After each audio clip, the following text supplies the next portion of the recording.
Bem-vindo, Ivan, tudo bem? Oi, Dri, tudo bem? Tudo bem, Renato Rovai, tudo bem? Prazer estar com Tudo bem, vocês meu amigo? aqui. Eu sou da Prazerzão. Comissão de Saudades de Educação, você. sim. Aí, ó, tá Rapaz, vendo? então, Então precisamos acertei. falar mais, viu? Precisamos falar mais, viu? Está acontecendo muita coisa. E você podia falar para a gente, então, dessa questão do ensino médio. Você está na Comissão de Educação, né? Sim. Então, ontem foi votado essa proposta do novo ensino médio. Eu queria fazer duas preliminares aqui, Dri e Rovai. Primeiro, porque ontem, na hora da votação, o presidente que assumiu a mesa, que era o ex-presidente da Comissão de Educação, o Moses Rodrigues, ele queria passar para o exterior que o projeto estava sendo aprovado por unanimidade, o que não é verdade. Então, ele impediu a orientação do PSOL. Aí o pessoal tem que ficar gritando lá, no nosso voto é não, tá? Então, o único partido que votou não foi o PSOL. Queria deixar isso aqui registrado, reconhecendo o esforço do Camilo Santana, entendeu? E de vários outros, para reduzir danos no projeto, tá?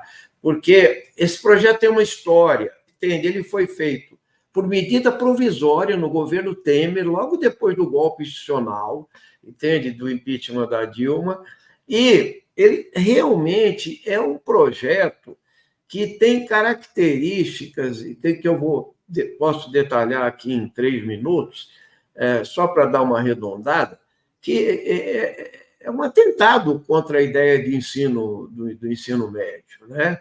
Então, ele tem características muito ruins. Então, o pessoal tem legitimidade para falar contra, porque ele foi o primeiro a apresentar o projeto de revogação do novo ensino médio. E aí, nós apresentamos o projeto 2601, que era uma outra proposta, tá? Que depois o Camilo Santana, já como ministro, enviou o 5.230, aproveitando muito do acúmulo que o movimento educacional tem, porque o nosso projeto é do acúmulo do movimento educacional. Nós não estamos chamando autorias para o pessoal, para a federação, pessoal rede. Eu estou falando que ele tem um acúmulo das entidades educacionais que foram contrários ao novo ensino médio. E veja que excrescência. O mesmo ministro da Educação que formula este projeto, entende? É nomeado pelo Lira para ser o relator do projeto do governo.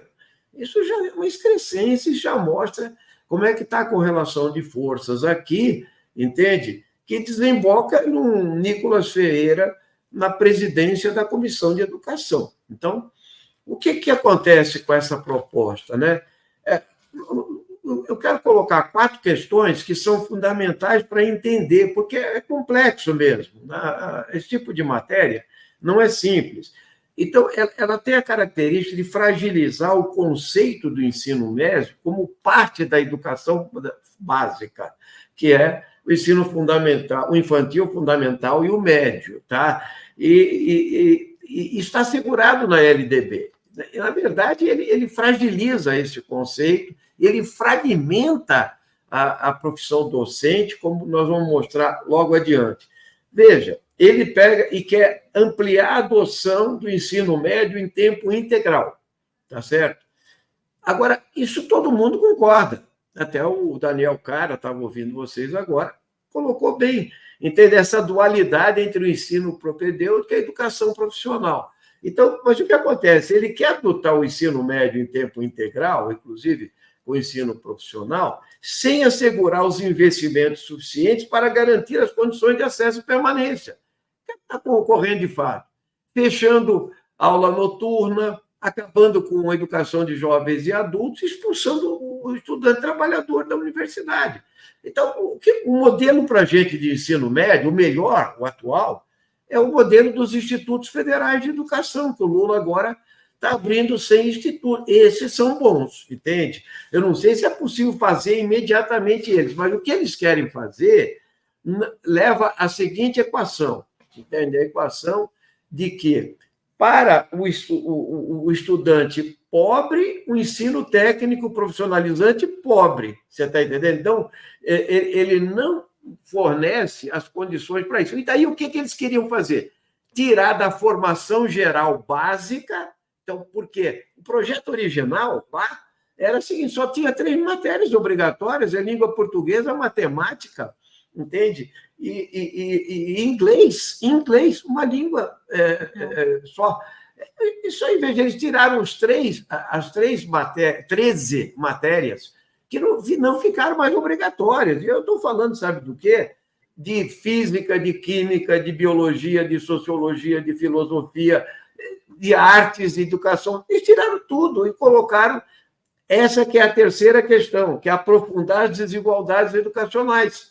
Então, eles estão aprofundando as desigualdades educacionais, aprofundando as desigualdades sociais. Através do quê? De uma coisa moderninha chamada itinerários formativos. Itinerário formativo, aqui a gente até brinca porque teve coisas que ficaram tão ridículas, como vamos ensinar a fazer brigadeiro gourmet. Isso aí era um itinerário para um professor que dava aula de língua portuguesa ou de matemática, entendeu? Então, o cara perdia aulas de português e matemática, ou inglês mesmo, como assim, entendeu? Então, a formação geral básica, eles queriam levar para 1.800 horas. A única vantagem de ontem é que na negociação conseguiu-se voltar para 2.400. Mas, ora, tem um buraco aí, que é o que o cara estava falando, o Daniel. Veja, como você está querendo introduzir o ensino profissional, ela vai disputar com a formação geral básica das 13 matérias.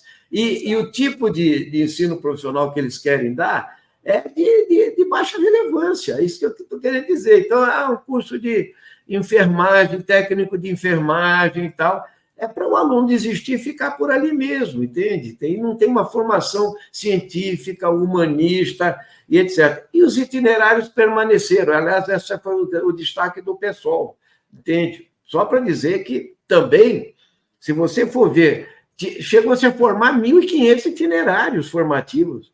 Agora, metade das escolas do Brasil, da cidade do Brasil, ou não tem nenhuma, ou tem uma escola de ensino médio. Tá? São cidades pequenas, entendeu? Então, você falar que vai ter 2 itinerários formativos, e dependendo de como você combina isso, você pode ter uma amplitude que retira a carga horária de onde deveria ter, entende? Para valer. Então, é complexo. Agora, tem uma outra coisa que é mais complexa ainda, que é a seguinte. Aqui, e eu não estou falando só dos bolsonaristas, não, dos raízes, que não tem... É o seguinte, quem domina essa área, entende? Quem é ouvido pela Globo é o Todos pela Educação. Bota a Fundação Lema aí atrás, tá? Então, é aqui que está o grande problema, porque eles estão querendo, no fundo, através da educação à distância, através do chamado notório saber para o ensino profissional, introduzir organizações privadas, entende? Institutos empresariais. E aqui é o buraco para privatização. Isso aí tem questões que não daria para ceder, mas se você pegar há 15 dias atrás, Rovai e Idri, foi feita uma pesquisa pelo Datafolha, encomendada pelo Todos da Educação, articulada com todos os grandes meios de mídia, que dizia assim, vamos entrevistar os alunos, vamos ver o que eles querem. Eles querem liberdade para escolher e tal. Aí deu 70% a favor, e é uma alegria do estudante e adolescente do ensino médio, falando que eu quero a diversificação. Mas qual diversificação exatamente? Isso é um assunto extremamente complexo. Se você fizer isso numa escola particular de alto nível, ela tem tempo integral, entende? É paga, custa 6, 7 mil reais por mês, e aí sim, o cara tem as matérias todas da formação básica, e de tarde lá eles podem colocar subsídios e tal. Bom, só para hoje eu estou com a matéria do Globo aqui, que entrou, diz o seguinte: o presidente da Comissão de Educação agora, o senhor Nicolas Ferreira, esse grande educador, está propondo uma matéria específica, entende, chamada Educação Financeira, querendo que isso vire como projeto de lei aqui da casa, matéria obrigatória. Esse cara não tem nem noção que isso tem que ser feito pelo Conselho Nacional de Educação. Isso não é... Cada um vai querer religião, vai querer uma matéria para ele, entende? isso aqui é o que está acontecendo na Câmara. Então, esses agentes exógenos, que são as entidades empresariais, nunca deveriam estar. Então, a educação à distância virou um grande negócio, e o grande debate é: não tem que voltar presencial? Onde teve minimização de perdas também, mas não o cessamento, que a proposta original era ensino presencial. E a educação à distância hoje é maquinada, por grandes empresas e tal.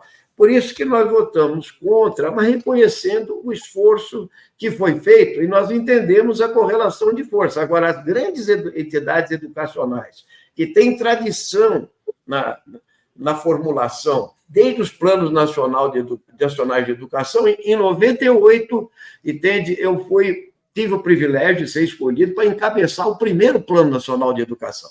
Foi votado em 2001, entendeu? Então, já é o terceiro Plano Nacional de Educação que nós estamos votando. Então, eu quero dizer o seguinte: nós não saímos desse buraco se não vier investimento público, esse ataque à laicidade do Estado, à qualidade do Estado, entendeu?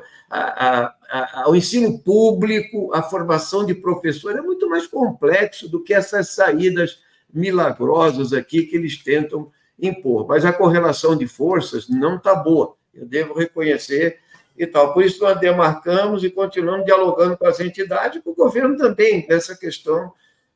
Reconhecemos que não era fácil a correlação de forças, como você vê, né? Quer dizer, e nesse caso não são só os bolsonaristas, não, tá?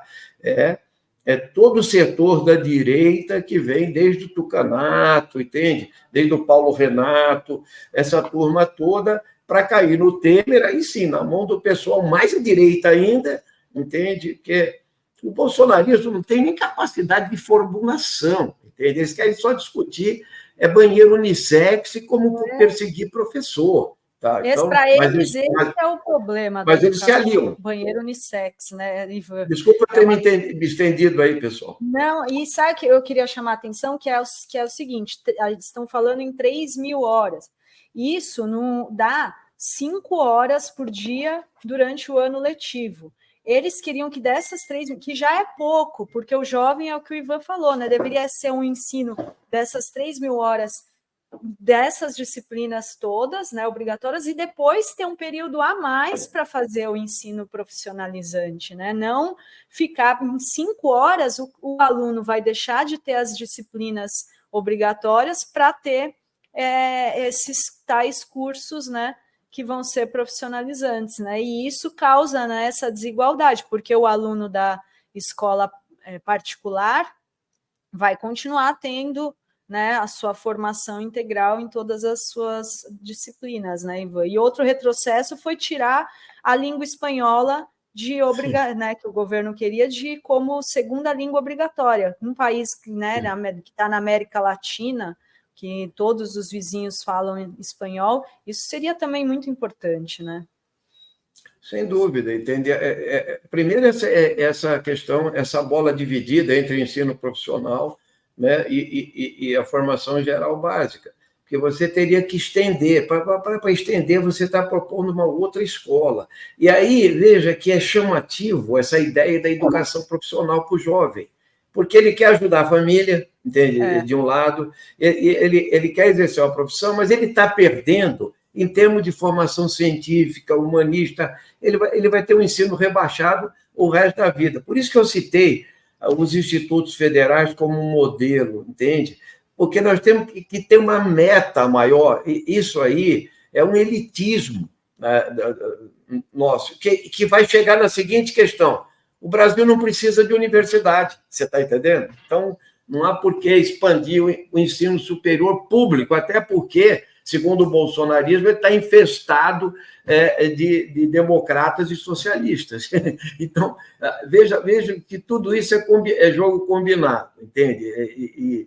E país de terceiro mundo. Ainda temos universidades, sim, que são super de ponta, e elas são públicas. 96% da pesquisa nacional é feita em universidades públicas, estaduais e federais. Tá? Então, essa questão está dada aí, né? Então, a questão da língua é a mesma coisa. Não é só a língua, Tem a questão das artes também, entende? Aula de arte. Tem a questão, a própria educação física, que é uma questão fundamental para a formação.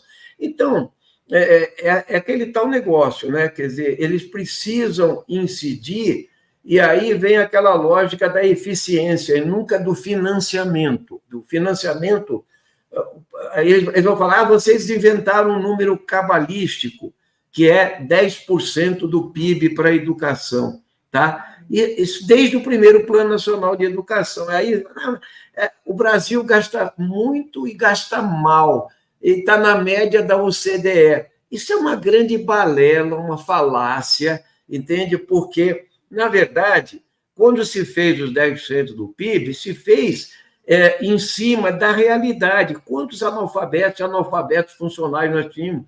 Quantas crianças estavam fora da escola, entendeu? Qual é a qualidade da formação dos professores? Como expandir o ensino médio, o ensino superior, público, não privado, que se explodiu, inclusive com dinheiro público, com FIES também, etc., e com a privatização em geral. Então, esses 10%, para um país que tem o nosso PIB e as nossas demandas, ainda é pouco. Eu vou dizer para você, na época nós estudamos isso. O Japão, por exemplo, desde a dinastia Meiji, lá em 1870, chegou a utilizar 17% do PIB em educação.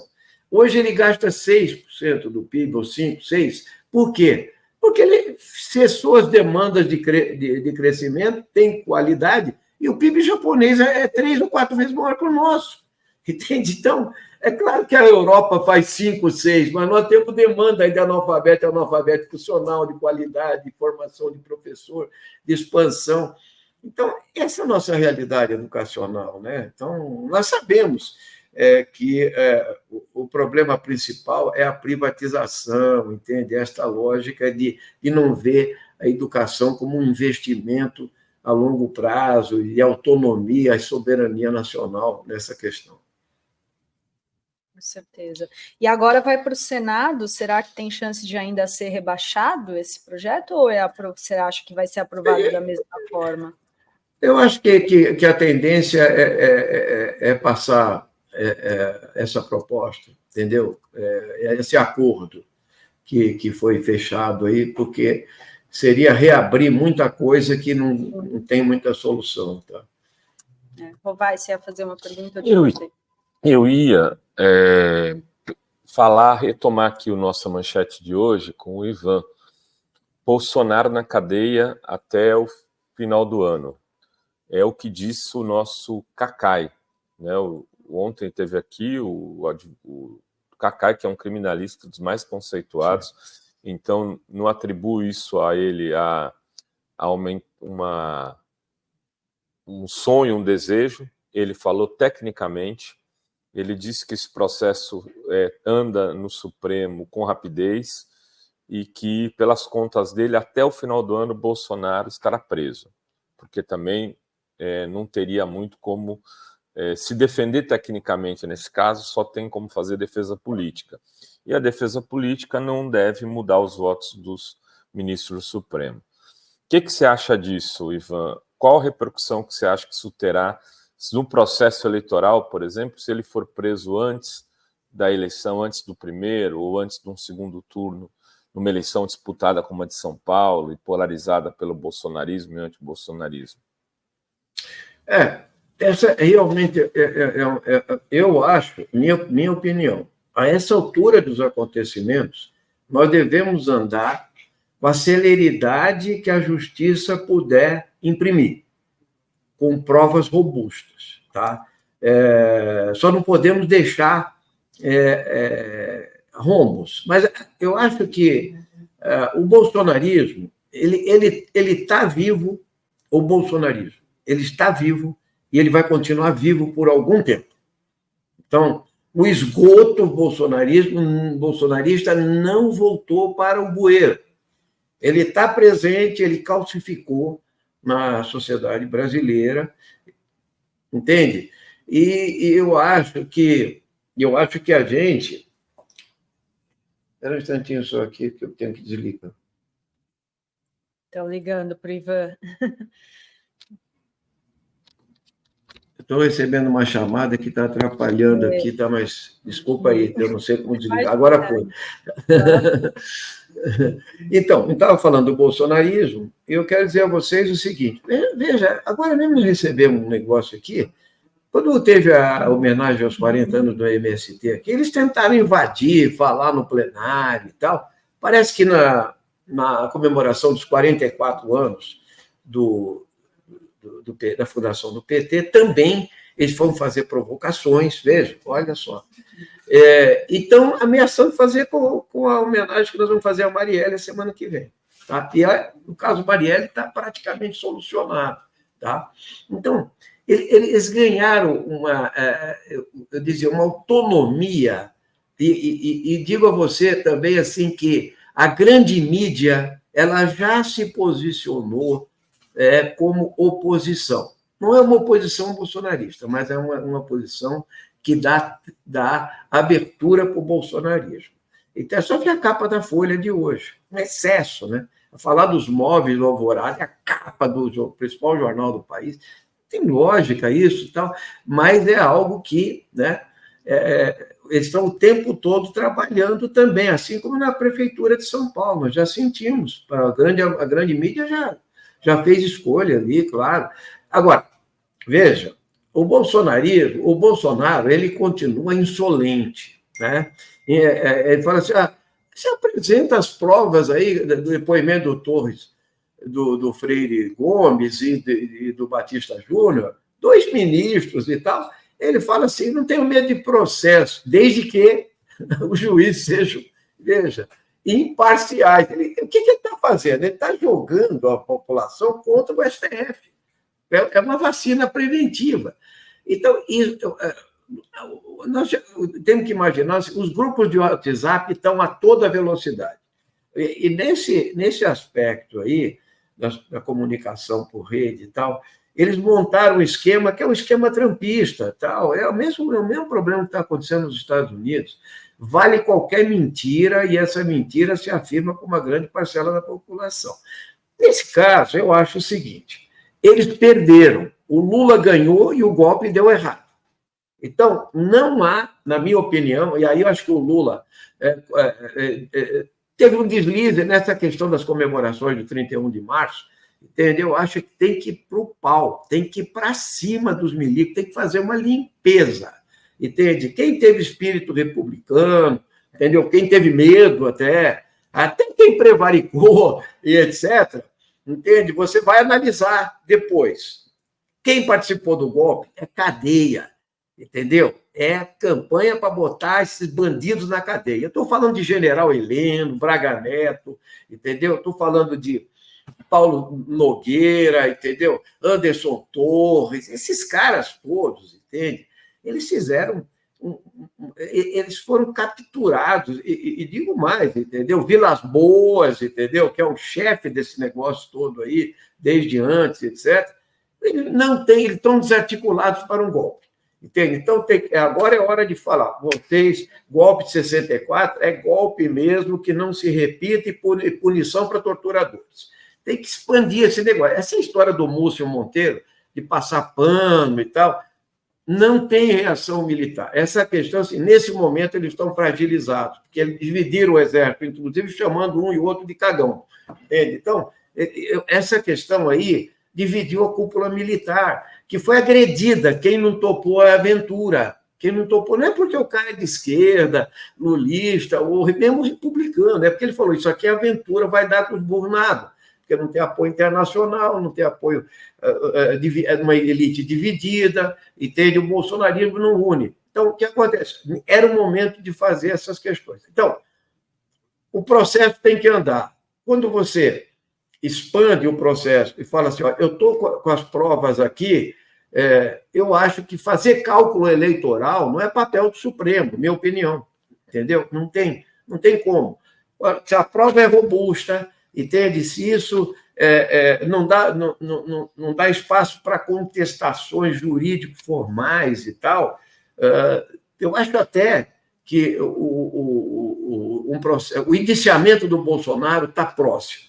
entende? Eu estou falando pelo golpe, não pela vacina, pelos outros dezenas de crimes que ele cometeu nesse processo todo. Mas a questão do golpe de Estado é isso aí, entendeu? Então, eu acho que o processo tem que andar, e tem que andar com a consistência do trabalho da Polícia Federal, o apoio do Ministério Público, tá? Que também vai ter que ser ouvido, no caso, para criar ação penal, e andar o mais rápido. Agora, se vai ser antes ou depois das eleições, não tenho como dizer, entende? Eu acho só que deve-se... quanto mais você deixa eles soltos, mais eles criam asas e se acham liberados ou impunes, como eles ficaram impunes desde há 60 anos atrás, pelo golpe de Estado, pelas torturas, pelos desaparecimentos, pelo impedimento da liberdade de expressão, né, pela censura, por tudo que a gente já sabe do golpe, e ainda se sente à vontade, entendeu, para espezinhar, fazer chacota, entendeu, pública, porque nós temos um problema aqui, Rovaide, eu acho que nós temos um problema. Todos os grandes veículos de comunicação de massa participaram do golpe de 64, certo? Como eles participaram do golpe contra a Dilma e do lavajatismo. Então, eles têm uma imensa dificuldade não vão fazer autocrítica. Então, está há 10 anos do lavajatismo, aí, do Moro. Não, eles não voltam atrás com isso e eles não querem a esquerda no poder, mesmo que a esquerda se modere. Eles querem... na verdade, alguns estão querendo criar uma terceira via que, nesse momento, é inviável. Então, eles vão ter que fazer escolhas. Então, onde eles podem, por exemplo, o Nunes, por exemplo, ele é bolsonarista. Claro que ele é bolsonarista, entende?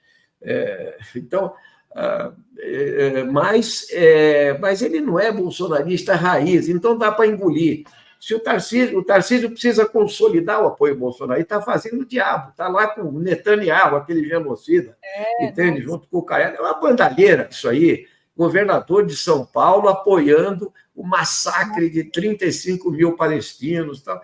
Isso não existe, mas eles estão lá, eles estão se expondo, ganhando a parcela evangélica, não sei o quê, mas depois, entendeu? Ele vai falar, eu sou um técnico no governo e tal, o Tarcísio é melhorzinho que o Bolsonaro e tal, então eles podem abrir espaço.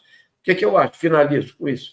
Acho que, nesse momento, a justiça deve ser célere, com provas, entende? Devido ao processo legal. Se for para prender o Bolsonaro antes, prenda antes, entende? Não tem que ficar adiando com cálculo político, na minha opinião. Esse é o problema judicial. O governo não tem a ver com isso, entendeu? O governo governa.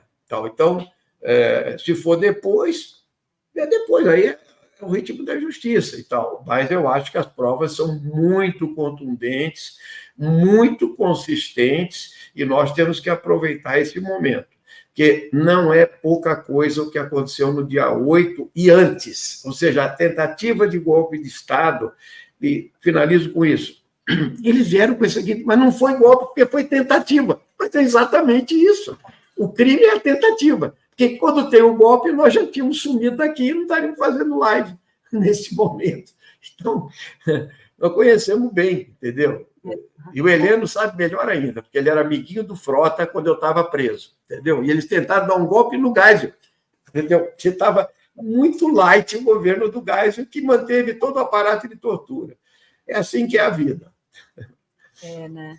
E, Ivan, você falou dessa crise entre os militares, né? Que os comandantes das forças aí falando, né? Que não quiseram golpe, só o da Marinha, Almirante Garnier lá que topava e tal, e aí são os áudios lá, as mensagens chamando de cagão, etc. Então, nesse momento, você acha que era a hora do governo fazer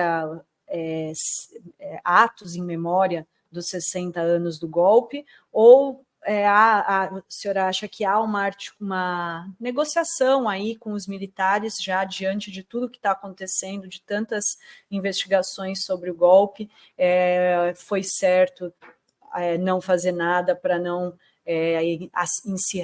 acirrar mais ainda essa questão. Veja, eu acho que o natural é o seguinte: o Bolsonaro comemorou todos os dias 31, saudando o golpe como uma revolução democrática. Isso é um absurdo, entendeu? Isso vai contra a história, entende?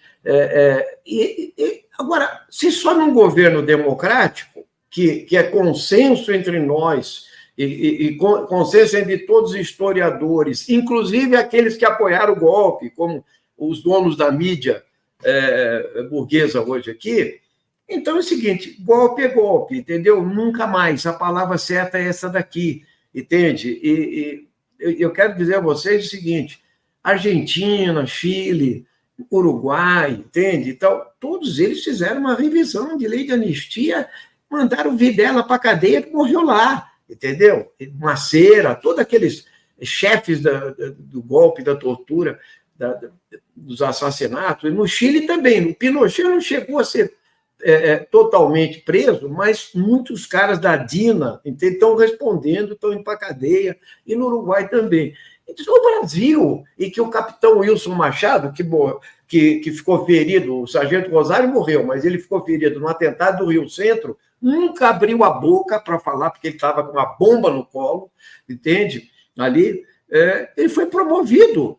Ele é coronel aposentado aí, da reserva.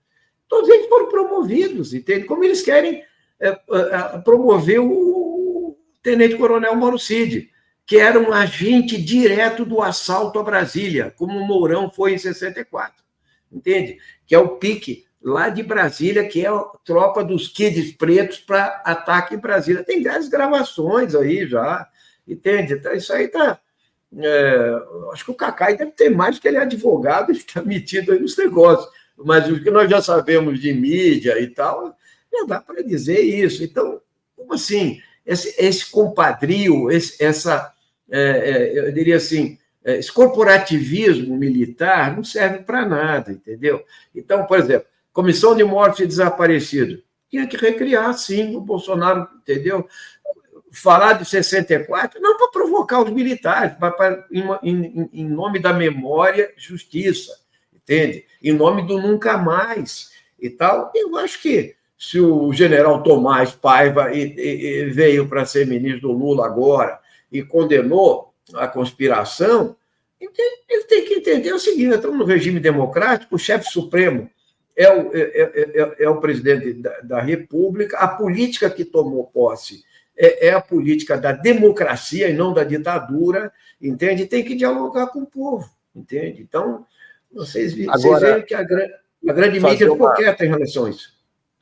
Fala, fazer uma ponderação aqui, sem querer passar pano, mas você não acha que o Lula deve ter tido uma conversa séria com esses militares aí que estão na chefia atual e negociado o seguinte: nós vamos prender todo mundo que tiver que prender no golpe de 8 de janeiro, seja general, seja o que for.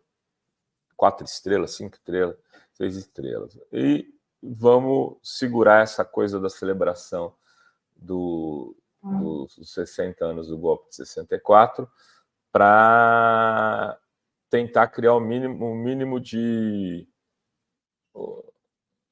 desgaste, né? Não exagerar no desgaste para a tropa, porque já vai ser imenso, né? Convenhamos, eles terem general sendo preso é uma coisa assim, no Brasil nunca teve, se teve, só se foi de esquerda, né? É exatamente isso, entende? Porque a limpeza que eles fizeram em 64, a gente não ficou sabendo todos os detalhes, entende? Pois eles limparam, porque tinham militares a favor do janguismo e da democracia, entendeu? Eles não foram maioria, não conseguiram, evidentemente. Mas o que eu quero dizer, é o seguinte: não me assalta nenhum espírito, nem de vingança, nem de revanche e tal, entendeu? Eu acho que, para a gente, o que interessa mesmo é a construção da democracia. E eu acho que os militares precisam voltar às suas funções constitucionais. Por exemplo, uma coisa que eu tenho ouvido aqui é que o general Paulo Sérgio Nogueira, tá, ele era um desses caras mais técnicos, assim. Todos eles são formados na AMAN, têm uma formação de direita, uma formação intervencionista, entende? E uma lógica de defesa interna que está nos manuais, entende? Que é isso que a gente tem que mudar, inclusive os currículos da AMAN, entende? Então, e de repente ele abraçou o bolsonarismo com tudo. Veja, o cara foi encontrar o Delgatti lá para ver como é que violava as urnas. O Bolsonaro recebeu. É um escárnio isso aí, entende? Eles precisam ser punidos por isso, não tem jeito, entende? Você está ouvindo o depoimento do Freire Torres, do Freire Gomes. Ele é um depoimento, assim, veja, tem muita coisa inexplicada e etc., mas muita coisa que você pode pesar e falar, pô, será que o cara tinha peito para tirar os caras da frente do quartel? Porque a ordem do Bolsonaro era essa, manter todo mundo na porta do quartel. Um escárnio. O que é um escárnio? Deixa o Exército Brasileiro permitir que milhares de golpistas bolsonaristas ficassem ali na porta do quartel-general. Então, eles perderam, isso que eu quero dizer, entendeu? Então, o momento é de avançar, mas não como vingança. O que eu quero dizer é o seguinte, é possível que a gente consiga... Quem participou do golpe não tem jeito, entende?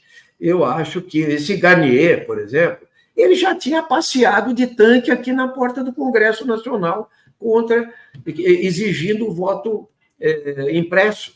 Ele já tinha passeado aqui com os tanques fumacentos. Ele é um golpista nato, entendeu? Esse cara precisa ser exposto, gente. Não é possível, eles trabalham contra a democracia. É claro que eu entendo a correlação de forças e etc., mas essa estabilização ela vem com verdades, entende? Você não pode varrer sujeira para baixo do tapete mais, chega. Então, eles tentaram o golpe, teve o dia da infâmia, teve a tentativa de golpe, agora é hora, sim, vamos apaziguar as Forças Armadas, sem problema, volte para os quartéis, ajude a aprovar os projetos aqui, que militar não deve participar de política, a não ser que ele vá para a reserva imediatamente, que o projeto está no Senado, por exemplo. Tal. Então, eu acho que o Lula ele é um governante, ele tem todos os elementos lá, mas eu posso dizer com você que quem lutou contra a ditadura há 21 anos, entende? Quem teve preso no quartel militar, que é o DOI-COD do 2º Exército do Rio de Janeiro, entende? Não tem como dialogar que não seja dentro da legalidade. Todos os atos que a legalidade democrática permitir deve ser avançado nesse momento, mesmo com essa resistência bolsonarista, porque eu acho que, nesse caso, eles dividiram as Forças Armadas e é o momento delas recuarem para uma posição que eles não são mais tutores da nação. Então, se você me perguntar se o Múcio Monteiro é um cara adequado para isso, eu diria que ele é uma figura que não consegue peitar os militares. Você lembra quando estavam lá os caras na frente do quartel, inclusive a mulher do Vilas Boas, fazendo agitação pelo golpe, ele falando, eu estou cheio de parente lá, eles são democratas também. Pô, não é possível, gente, entendeu? Isso aí não é assim que funciona, não, com eles, entende? Vou dizer mais uma coisa, finalizo com essa questão. O general Ramos, entende? Veja, eu tive uma relação próxima com o general Ramos. Ele não era inicialmente um golpista. Ele está meio desaparecido, inclusive, vocês repararam, né? Então, em 2007, se eu não me engano, eu viajei para a Amazônia com um conjunto de deputados, porque o Exército, no começo do governo Lula, etc., eles faziam viagens para mostrar o trabalho na Amazônia. Nós viajamos, entende? Eu brincava com o Ramos, que a gente chegou lá em Manaus, entende? Então tinha batedores do Exército nos saudando, entende? Abrindo caminho para deputado que combateu a ditadura há 21 anos. Entende? Eu brincava com ele. Agora vocês estão prestando continência para a gente? Pô, quando eu estava no pau de arara, na geladeira, como é que é? Ele ria e tal. Quando o Bolsonaro tomou posse, ele era comandante do 2º Exército aqui em São Paulo. Tá? Ele ligou para mim. Eu falei, mas o segundo exército está ligando para mim, comandante do segundo exército. Eu nem sabia que ele tinha virado general de 2, 3 estrelas, 4 só. Eu falei, quem é o cara? Ô, deputado, vem aqui tomar um café comigo, vem almoçar com a gente aqui. Eu falei, porra, entendeu? Eu falei, vou sim. Fui lá, fui recebido, eu e o Chinalha sentamos na mesa com ele. Veja. E quanto a Zambelli e os bolsonaristas raiz ficaram olhando para ele, assim, ele mostrou as fotos da nossa viagem, gente falando para a tropa, lá em Tabatinga, entendeu? Em São Gabriel da Cachoeira, e etc. Não, vamos resolver isso. Você não vê que ele foi nomeado, inclusive, depois, para fazer interlocução com o Congresso. E o Bolsonaro falou que ele era uma madame aqui, entendeu? No meio das feras aqui do fisiologismo do Congresso Nacional. Só que ele depois foi para a cúpula, entende? Ele também foi puxado para dentro, entende? E chegou até a dizer que ele se vacinou contra a decisão do Bolsonaro e escondeu.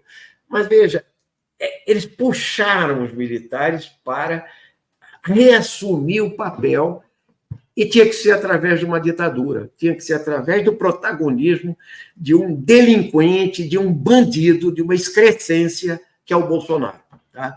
Agora, como que generais de 4 estrelas se submeteram a um terrorista, porque o Bolsonaro é terrorista, entende? Ele queria explodir quartel, entende? Ele se dava com o doicode todo, com toda a base desse pessoal de Rio Centro e tal, Job Lorena de Santana, Newton Lee, Newton, como é que chamava aquele general? Newton Cardoso? Não, Newton, esqueci agora o nome dele.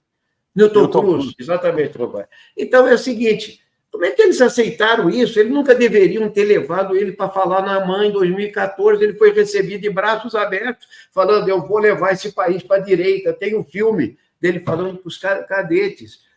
Então, agora é hora de que militares que são profissionais, de falar, realmente nós fomos conduzidos para uma aventura. Eu acredito até que alguns generais ou almirantes ou da aeronáutica e tal possam cumprir esse papel e cumprir o papel funcional das Forças Armadas, entende? Eu não vejo como um acirramento de ânimos, não. Eu vejo como uma busca da memória, da verdade e da justiça.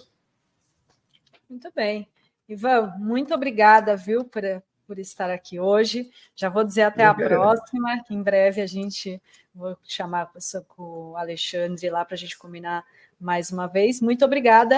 Valeu, Ivan. Bom trabalho aí, meu irmão. Saúde. Obrigado, Rovai, Idri. Prazer estar com vocês aqui. Eu só lamento que a gente não teve tempo de falar das saidinhas que a gente queria falar. Ainda tem isso, entendeu? Tem muita coisa. Mas fica para a próxima aí. Mas tá bom? Se quiser falar um minuto sobre as saidinhas... Sabe por quê? Tem uma... A Ideli Salvati para subir, e aí você fala, porque eu acho que ela vai querer falar disso também. Ideli, seja bem-vinda, querida. Tudo bem? Só queria... Prazer. Tudo bem? Um prazer. Saudar a Ideli aqui. Tudo bem, Ideli? Prazer em te ver. Tudo bem. Ivan, Oi, eu já querido. vou aproveitar ao vivo e a cores, porque ontem nós fomos recebidos, né, pela presidenta da Comissão de Direitos Humanos da Câmara, a deputada Daiana Santos. Daiane. Tá?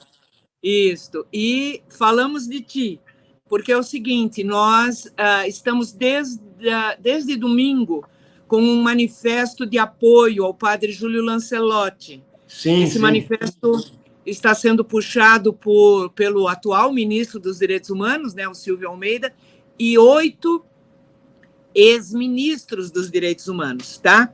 E tá bem reforçado o apoio. E nós vamos fazer o ato de desagravo ao padre Júlio Lancelotti na missa deste domingo, às 10 horas, lá na capela dele, lá na capela São Judas Tadeu, tá? E aí nós conversamos porque nós gostaríamos muito, Ivan, que você estivesse lá às 10 horas, inclusive a Daiana, não sei se ela já falou contigo, que você pudesse estar como membro da Comissão de Direitos Humanos da Câmara. Seria um grande prazer. Eu vou só dar uma olhada na minha agenda, que eu não tenho em cabeça aqui agora, mas Somos, assim, muito próximos lá do Lancelotti, ele tem um trabalho, ele é muito atacado e é uma figura excepcional. Depois eu vou pedir para a minha assessoria ir atrás da localização exata lá. Obrigado, viu, Ideli, pelo convite. Possivelmente eu vou, tá? Ótimo. Já te agradeço. Vamos encontrar. E desculpe eu entrar aí no seu tempo, eu só queria mostrar uma manchete, eu não sei se a câmera pega, manchete do Globo de hoje, dá para ver aí, pessoal? Com apoio da esquerda. Da esquerda. Veja, isso aqui é a editoria do Globo. Com apoio da esquerda, a bandeira conservadora da saída de presos e feriados é aprovada na Câmara. Isso aqui é uma sacanagem, tá? Não aconteceu nada disso. O que foi votado na Câmara ontem eram as 3 emendas, tá? Que mudavam o verbo, que era extinguir as saidinhas para restringir as saidinhas. Então, o relatório do Derrite não tratava do projeto que nós já tínhamos votado contra aqui, entende? Na Câmara. Ela tratava de abrir, inclusive, para pessoas que fazem cursos, entende? Ou faculdades, ou ensino profissionalizante, pudesse ser mantido para essas pessoas, pelo menos a saidinha. E tal. Então, era uma redução de danos. O projeto é péssimo. E tal. Inclusive, eles mentem, porque só quem já está no regime semiaberto é que pode sair, gente. As saidinhas para valer... Já sai todo dia. A pessoa já sai todo dia. Já sai todo dia, já podia ter fugido. Então, não tem... O Derrite largou a Secretaria de Segurança para relatar um projeto que, na verdade, era de 3 destaques que veio do Senado. Então, nós tínhamos obrigado a votar no texto que minimizava danos, senão voltar no projeto original que a gente tinha. E eles mentem dizendo que as pessoas, a criminalidade, essa coisa toda, 95% voltam e a maioria, esses outros 4% dos 5%, chegam atrasados e são dados como fuga. Certo. Eles não querem saber disso, eles querem fazer propaganda, lacrar na internet, essa questão toda. Essa é a grande mentira, que mais punição, Estado vingador, populismo penal, é que resolve os problemas do Brasil. Mas nós estamos lidando com essa questão, com essa hegemonia de ideias e com as redes sociais. Bom, pessoal, já invadi o tempo da Ideli, agradeço o convite dela. Muito obrigada, Ivan. Ótimo, obrigada. Deixar um abraço para vocês. Né? Um abração. Um abraço para todos aí, bom programa. Salve, salve, Ivan.